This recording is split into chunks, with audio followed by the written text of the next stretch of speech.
केंद्रीय वन, पर्यावरण एवं जलवायु परिवर्तन मंत्री श्री भूपेंद्र यादव के बहरोड़ आगमन पर लघु उद्योग भारती नीमराना एवं लघु उद्योग भारती नीमराना महिला इकाई द्वारा भव्य स्वागत किया गया।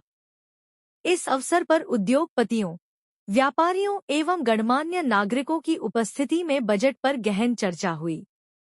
केंद्रीय मंत्री श्री भूपेंद्र यादव ने बजट की विस्तृत जानकारी साझा की और भारत की वर्तमान आर्थिक स्थिति एवं वैश्विक स्तर पर उसकी स्थिति पर प्रकाश डाला। उन्होंने बताया कि भारत आज विश्व की 5वीं सबसे बड़ी अर्थव्यवस्था है और सरकार के नीतिगत सुधारों से एमएसएमई, स्टार्टअप्स और उद्योगों को नए अवसर मिल रहे हैं।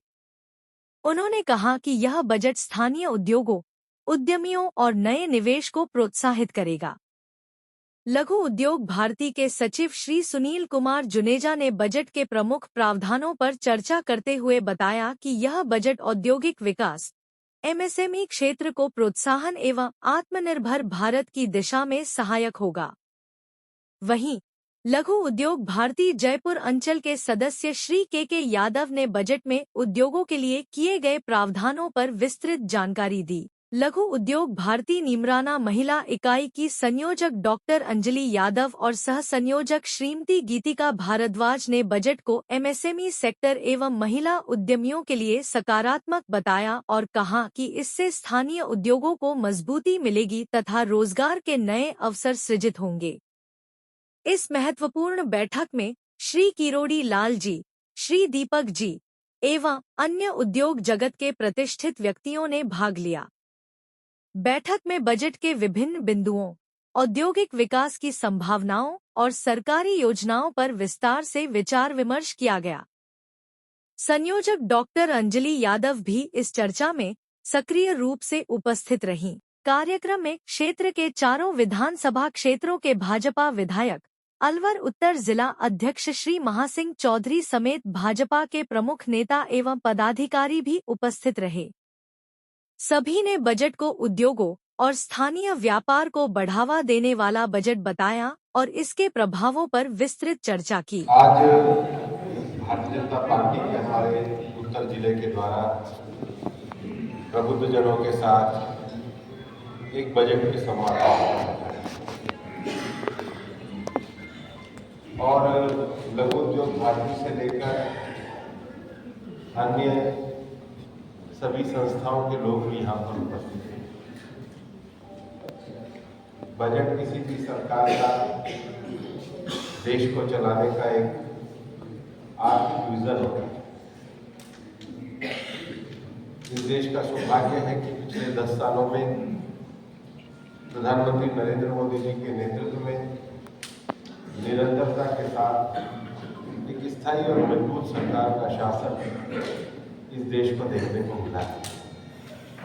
और यही कारण है कि 2014 में जब भारत की अर्थव्यवस्था को दुनिया में देखा जाता था तो ये कहा जाता था कि दुनिया की 5 फ्रजाइल इकोनॉमी, मतलब डगमगाती हुई जो इकोनॉमी है, उसमें भारत का नाम आता है। मनमोहन सिंह जी के अंतिम शासनकालों में कोई महीना ऐसा नहीं जाता था जब सरकार का कोई घोटाला बाहर ना आता हो और कोई मंत्री जेल न जाता। और निर्णय लेने की जो क्षमता थी वो मनमोहन सिंह जी के पास में नहीं थी। वो एक और संवैधानिक सत्ता जो एडवाइजरी बॉडी के रूप में काम करती थी, उसके हाथ में सारी सत्ता थी। और ऐसे में देश की आकांक्षा को देखते हुए देश को ऐसा लगता था कि देश में मजबूत भारत के लिए जिस सरकार के निर्माण की अपेक्षा की गई 2014 में प्रधानमंत्री नरेंद्र मोदी जी की अगुवाई में वो सरकार बनी। अगर 10 सालों के इस दौर में अगर हम देखेंगे तो भारत ने अनेक क्षेत्रों में तरक्की हासिल करी और सबसे बड़ी तरक्की हासिल तो ये हुई कि 2014 में जो हिंदुस्तान दुनिया की 5 डगमगाती हुई अर्थव्यवस्थाओं में था, वो जब 2023-24 में हम चुनाव में गए, उस समय हिंदुस्तान दुनिया की 5वीं सबसे बड़ी अर्थव्यवस्था था। और हमने देखा भी है कि अमेरिका के राष्ट्रपति जी ने भी अभी जिस प्रकार से प्रधानमंत्री जी का स्वागत किया और अनेक क्षेत्रों में भारत के साथ जो समझौते हुए वो भविष्य के एक विकसित भारत के संकल्प के लिए नींव का पत्थर साबित होंगे। और इसलिए मोदी जी के तीसरे कार्यकाल में जो पहला बजट हम सबके सामने, पूरा बजट हम सबके सामने आया है, उसमें अर्थव्यवस्था के अलग अलग क्षेत्रों को संबोधित किया गया है। सबसे बड़ी बात है कि देश में इस बजट में कोई ऐसा जिला नहीं रहेगा जहां कुछ ना कुछ ना मिले। कृषि क्षेत्र में प्रधानमंत्री धन धान्य कृषि योजना को जारी बनाया गया है। 100 सबसे ज्यादा जो उत्पादकता वाले विशेष जिलों का चयन किया जाएगा और किसानों को विशेष बेहतर ऋण सुविधाएं, उपज और सिंचाई के सभी साधनों को उपलब्ध कराया जाएगा। लेकिन जो कृषि की इस समय लागत बढ़ने का एक बहुत बड़ा कारण है कि किसानों को अच्छी उत्पादकता के बीज चाहिए। इस बजट में विशेष रूप से सरकार के द्वारा उस बीज का भी प्रबंधन किया गया है। उसके साथ ही साथ आज हम देख रहे हैं कि ग्रामीण क्षेत्र से बहुत ज्यादा पलायन हो रहा है। उस पलायन के कारण ग्रामीण क्षेत्र में रोजगारों के अवसरों को दिलाने के लिए विशेष रूप से 100 कृषि आधारित जिलों को कवर किया जाएगा।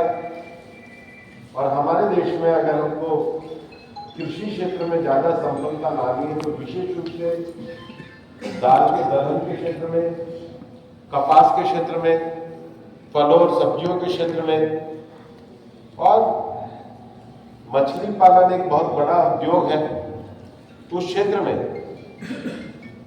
एक नई योजनाएं सरकार के द्वारा लाई गई। लेकिन किसानों को ये भी लगता था कि जितनी कृषि की किसान क्रेडिट कार्ड की जो सीमा है वो किसान क्रेडिट कार्ड की सीमा को बढ़ाई जाए, ऐसी बहुत सारे किसान संगठनों की मांग थी और इसलिए किसान क्रेडिट कार्ड की सीमा को बढ़ाने का भी काम किया है। एमएसएमई क्षेत्र में यहाँ पर लघु उद्योग भारती के लोग बैठे हैं। दुनिया भर में लोग ध्यान में आता है कि एमएसएमई ही आगे चलकर के बड़ी इंडस्ट्री के रूप में काम करते हैं। एमएसएमई क्षेत्र के लोगों को लगता था कि अगर हमने अपने कार्य के आकार को अगर ज्यादा बढ़ा दिया तो कहीं हमारे एमएसएमई का स्टेटस न चला जाए। लेकिन सरकार ने कहा है कि अब एमएसएमई में निवेश करने के बाद अगर एमएसएमई अपनी जो उनकी क्षमता है उसका 2.5 गुना या 2.5 गुना इन्वेस्टमेंट या जो उनका टर्नओवर है अगर वो 2 गुना भी कर लेंगे तो भी उनका एमएसएमई का स्टेटस नहीं जाएगा। इसे छोटे लाभ है। पहले इनके लिए जो क्रेडिट गारंटी का कवर था वो 5 करोड़ रुपए का था। इस बजट में बढ़ा करके उसको 10 करोड़ रुपए कर दिया गया है। और अब जो दुनिया भर में जो माना जाता है कि भारत को अगर आगे बढ़ना है तो जो नौजवान हमारे आईआईटी तो करे हुए लेकिन जो इंजीनियरिंग करके और सामान्य नौजवान भी जो आना चाहता है वो अगर अपने स्टार्टअप बढ़ाना चाहते हैं तो उनको 20 करोड़ रुपए तक के लोन की उपलब्धता भी सरकार के द्वारा करवाई जा रही है। मैं आपको बताना भी चाहूंगा कि एमएसएमई डिपार्टमेंट के द्वारा हमारे तिजारा में इंक्यूबेटर सेंटर है।